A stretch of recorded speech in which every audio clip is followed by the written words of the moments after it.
who do you think is talking to who in the head?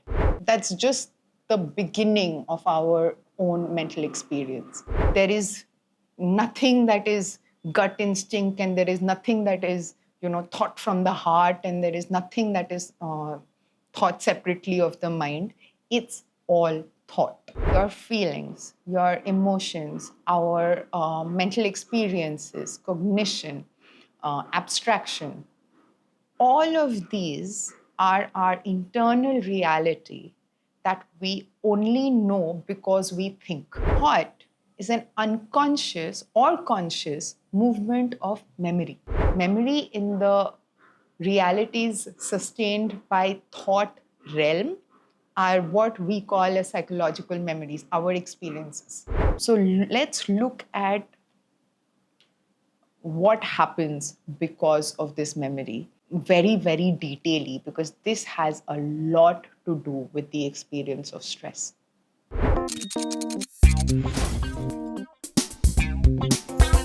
So let's understand stress a little bit in the way we experience it, not how neurobiology explains it, not how psychiatrists explains it, but just our general, very everyday experience of stress. Funny thing is, half the times we don't even recognize it, but this is what is happening. Let's take the example of a relationship that is not working well. Let's say we're on the verge of, coming to terms with the fact that maybe a particular relationship is not working out for us. But obviously, it's complicated, right? We like the person, we may not want to break up with the person, we may be, afraid of being alone, many other things that are all going on in our heads, and yet we kind of have to do it for whatever XYZ reason. So when you are going to have that conversation and you kind of set your mind, your entire mind and body is occupied with all these crisscross conversations with, like we discussed, the multiple lines of thoughts that are going on in your head. And you finally get to the table or whatever, the restaurant or your house or wherever you've arranged to have that meeting. And that entire period from when you decided to end this relationship all the way till you're sitting in front of the person, almost about to have that conversation, you don't realize it, but what you're experiencing is stress. Very simply to put it, stress is the perception of threat. Threat to what? Threat to life. It is you experiencing something or a situation in a way where you feel like your life is going to get topsy-turvied, or is in some kind of a danger, or is going to have a massive change because of that situation or that circumstance. Now, that while we call mild turbulence or rigorous turbulence, or a very volatile period, is actually what is stress. You're continuously, or at least your brain is continuously perceiving your current life situation as a threat to the change that's going to come about, or to life in itself, because maybe you have fear of loneliness, or maybe you don't know whether it's the right thing to do or the wrong thing to do.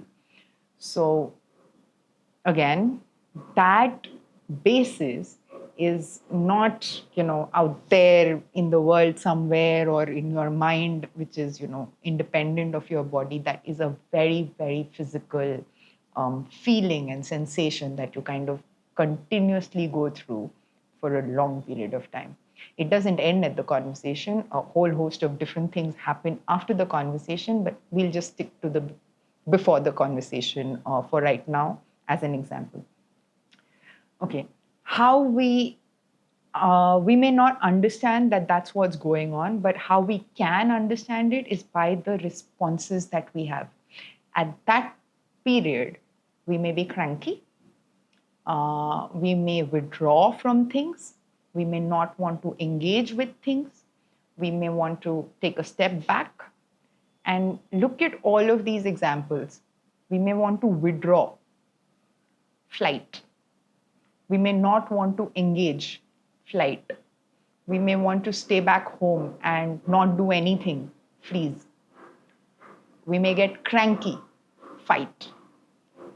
In a very mild way, this is your body making you do the fight, flight, and freeze response, which is the response of the stress system. It's going to be a little disheartening to probably understand this, but this is the exact same mechanism that your body uses when you step on a snake and you jump out of fear. It is that intense. The brain's job, if you really want to understand it well, actually, you should watch one of the guest podcasts with Dr. Saket. The episode is named Brain and Perceptions. But your brain is continuously assessing the situation around you, trying to keep your body physically safe. And because of imprints of psychological memory that we just spoke about,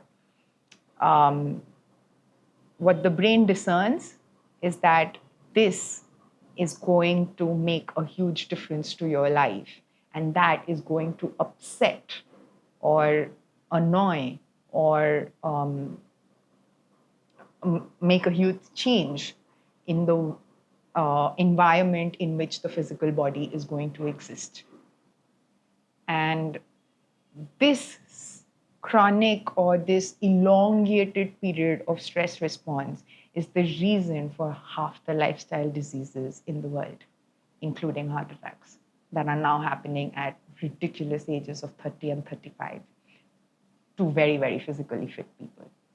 So, health, no matter what you do, it cannot be isolated. You could have the best blood profile in the world, but if you experience situations like this constantly, you're not healthy. I'm sorry to break this. Now, let's look at the snake example for a moment, because what happens in that situation is that you step on the snake and let's say the snake runs away. In an instant, when you don't see the snake again, that entire response drops. Or let's say you caught the snake and you threw it outside. Your complete brain and body has established safety. So you do not have the stress response going on. That is how the system, I mean, this is a very, very ancient system. This is not unique to human beings. It's there across animal kingdom for sure. And now research is also showing that it's also there in the plant kingdom. So this is an ancient evolutionary mechanism of living things. And we only, I mean, as human beings, and maybe some other species too, I'm not very sure of that, but we have somehow managed to take it into the psychological and the social realm. And psychological and social stressors don't go away like the snake or a car coming to hit you. At the moment the car is coming to hit you, you jump or you freeze or you run away or you do something, but the car goes away in like a fraction of a second. Your body and brain establishes safety, and all the reactions that happen because of that moment of threat goes away. You may go home that night and be like, wow, that was a great escape, or have a new perspective on life and say, okay, I'm going to take my life more seriously from tomorrow, since I, almost experienced something that was going to be very catastrophic. But that's it. 2 days later, you don't remember it. But that's not the case for psychological memory and for psychological experiences. And that's what makes this entire mechanism so very devastating and so very dangerous to the body. Now, the problem is this narrative that life is supposed to be stressful normalizes this experience of stress. Um, I have also lived 35 years of my life like that, so I'm not going to say that it's easy, but it is very, very possible to live without that kind of perception. Um, it's actually really, really simple, but the journey can be difficult, especially if you're not, kind of willing to look at the things that make this happen. But we'll come back more on that later. Now, let's understand what happens in the experience of that threat. So, like we said, stress is predominantly, it is simply the perception of threat. Uh, Perception is something that you cannot do anything about because that is unconscious. That happens on its own.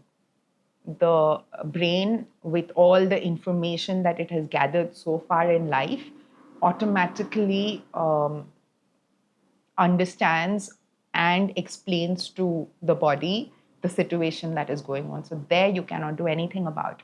It's very, very unconscious. It's very deeply rooted, and it's got basis in memory. It's got basis in genetic memory. It's got basis in evolutionary memory. So there's like a whole structure underneath it.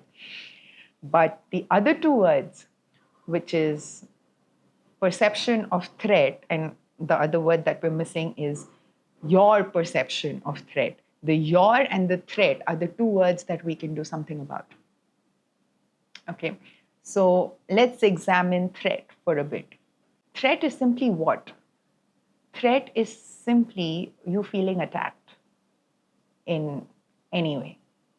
Mildest way with very low intensity, and or the highest way with like a grand intensity. Let's say you have a bad work situation and you kind of have a feeling that you're going to get fired. High intensity threat that you are experiencing or you're perceiving. Let's say a lower one, a smaller one. You discover, I don't know, that your landlord wants their house back and you have the money, so it's not that big a problem, but it's just a hassle now that you kind of need to find another house, and especially if you're living in Bombay, it's like a nightmare. So okay, now what am I going to do in the middle of all this work? I need to go find a house, and okay, my husband is like not accommodating, and like I have to do everything myself, and oh shit, oh crap, all of that. Mild low intensity experience of attack. Thing is, why do we experience these things as attacks and or threats? Because it is genuinely not going to kill us, but we experience it like it's going to make such a huge difference to our life itself. That snake, on the other hand, was going to kill you, so that was a genuine intelligent response of the body. But these psychological situations or these social situations, why have we began to experience them as threats to our life, our fundamental life? That's something very questionable, and that's something we will examine in much greater detail coming forth. But let's look at the other word, which is your perception of threat.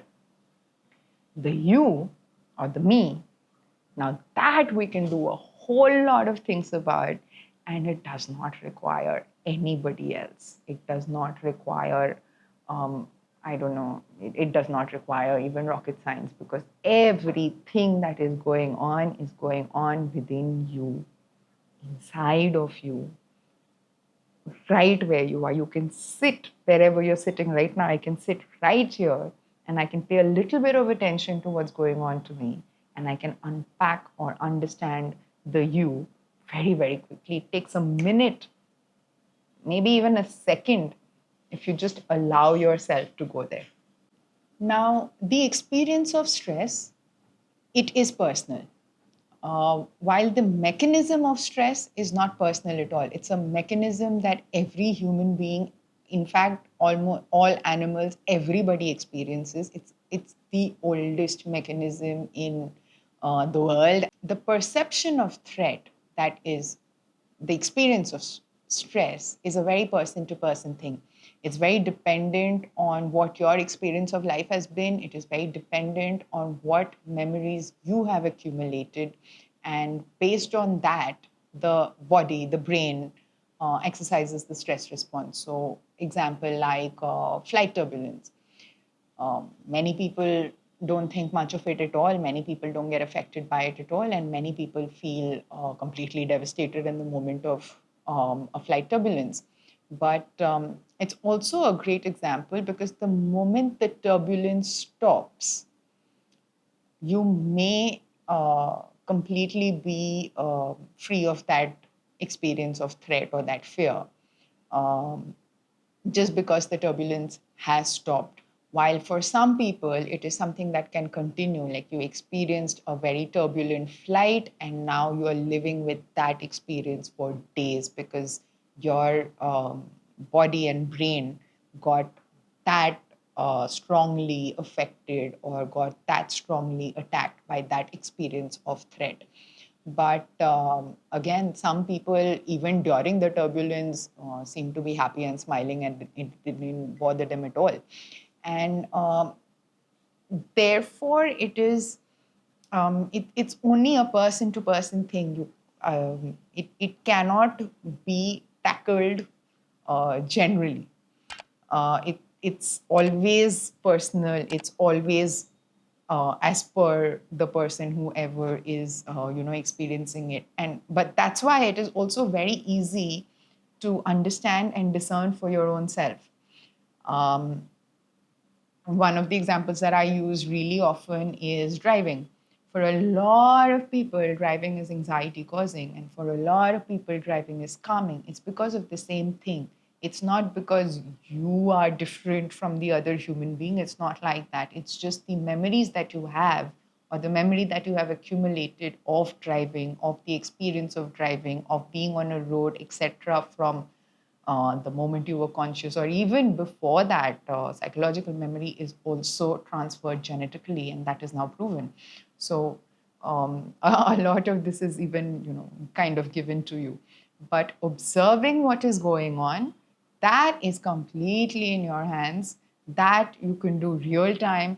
That, in fact, you can only do real time because introspection is not going to help in that matter. But we'll talk more about that later.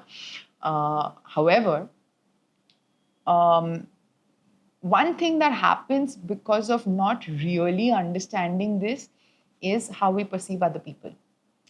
What's the big deal? Yeah, don't worry about this. It's nothing. Go ahead, do it, etc. And that kind of it. Okay, driving may be an external and a simpler example, but in personal situations, it gets very hurtful. And therefore to understand that it just because you're not experiencing something as strongly as a person close to you or something like that does not mean that they are acting up. They may actually be experiencing that situation with that much anxiety. We need to know these things so that we can have better relationships. And that is, it's fundamental. It's what human connections are not made because we are so engrossed in only what we experience. Okay, coming back from that, let's talk a little bit about now when we experience the stress response, because we, unless we're conscious of it, unless we're very aware of it, it's very hard to identify stress. But what is very easily identifiable is the stress response. um, Again, if you will watch Dr. Saket's episode on brain and perception, when you're driving and suddenly a dog comes in the way or a person's crossing, you press the brakes before you even perceive what's happening in front of you. You first act, your brain first makes you act. Then it takes a moment for you to understand that's what happens. That's how quick the stress response is and can be. So to catch it in action may be very difficult, but to catch up to it after the action is actually very, very simple. It just needs a willingness for you to want to make your life amazing, and B, a little bit of awareness on what these things are, what these mechanisms are, and how to discern understanding the mechanism versus getting caught up in the content of the mechanism. We all, and I'm going to say all, get much more caught up in the content, the the experience of the fear or the experience of the threat or the situation around, than actually being able to sit back and understand what's going on. With the whole perspective is outwards. That person is doing that, therefore I am feeling this.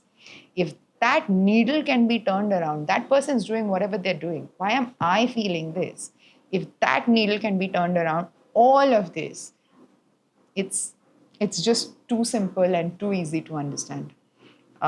Yes, it does have some prerequisites, and we'll get to that very, very soon. But let's talk a little bit about now, in this perception of threat, one big question is, who is perceiving this threat? Who, what within us is feeling threatened? This is a very big question. So I will try my best to get to the simplest language possible. But the common narrative and the common social understanding is that we have this experience of some kind of an entity within us that we call the me or the I, or that the soul or the person. It's like an entity within us that is what is alive.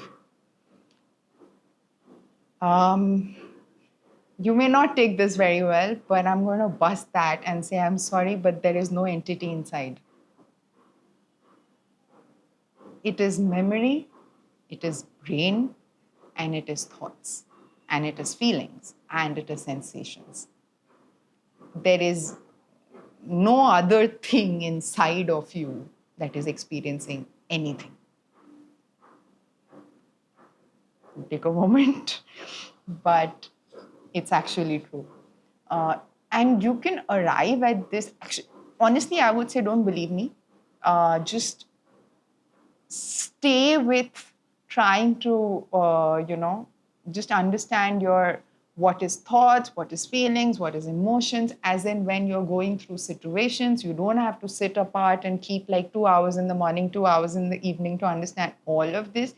If you even have a basic idea, if you have an even basic understanding of what your own thoughts are, what your own experiences are, it will become very, very clear and apparent to you. Because actually, what is experiencing this threat, actually, what is being threatened is memory, or is your memory and your thinking process. Now, there is a reason that this experience becomes very real, and that is because it's coupled with sensations, physical sensations of the body. So let's examine sensations for a little bit. Let's see if we can go into the details of it. Sensations are the most normal thing in the world, right? The simplest one would be, let's say, hunger. Hunger is a sensation that you feel which tells you your body needs food. It's as simple as that. If I poke my hand like this, I feel a sensation on this hand that something is poking it. It's as simple as that. Now, there are slightly more complicated sensations, like let's say when we are in a hyperdrive of thinking. We are in a hyperdrive of thinking because something is bothering us. Whether it is stressful or not, whether it is a terrible situation or a good, simple situation, there is a bodily sensation going on along with the hyperdrive of thoughts that is going on in your head. it's that sensation coupled with the thinking that makes this experience of an entity within very, very, very real for the way all of us experience life. Um, and it's a problem. It's it's a I, you take any example. The most simplest example actually to understand this very, very strongly is attraction. When you feel attracted to somebody, it's an unconscious reaction. You don't know why you feel attracted to somebody. You don't feel attracted to everybody, clearly. But when you find that one person who you're very attracted to, or even a character in a movie that you feel infatuated with, or any of those things, uh, the sensation happens first. The thoughts come after. The difference in the two events occurring of sensation and thought is very, very, very tiny, but it's there. So what happens is when you experience that person or when you experience that character in the movie, your memory is activated. Your memory leads to a sensation in the body. That sensation gets identified by the brain, and all memory that has any kind of relation to that sensation comes about and starts activating or working as thoughts. And those thoughts then keep going about. And this is what happens. This is why we feel so strongly that there is an entity within us that is living and alive. Who is the controller of all of this? Because that's what we do, right? Our first reaction is to make a scenario within our heads. Let's say we are attracted to somebody and we don't know whether or not we want to go ahead and make a move, or maybe we have a situation where we don't want to go and approach that person, etc. Now is when the whole circus of thoughts happen. Should I not? Context dependent, situation dependent, person dependent, what's going on within me, what's going on with me, why is this happening to me? I should turn away, I should not turn away, and then stories and stories and stories, and you wait either till that sensation is completely out of your system, which takes a long time, or you go ahead and that sensation and the related memories to that sensation and the related thoughts because of that memory force you into action. If you understand this ground basis, who is the controller? It's your thoughts that have identified with the sensations of your body.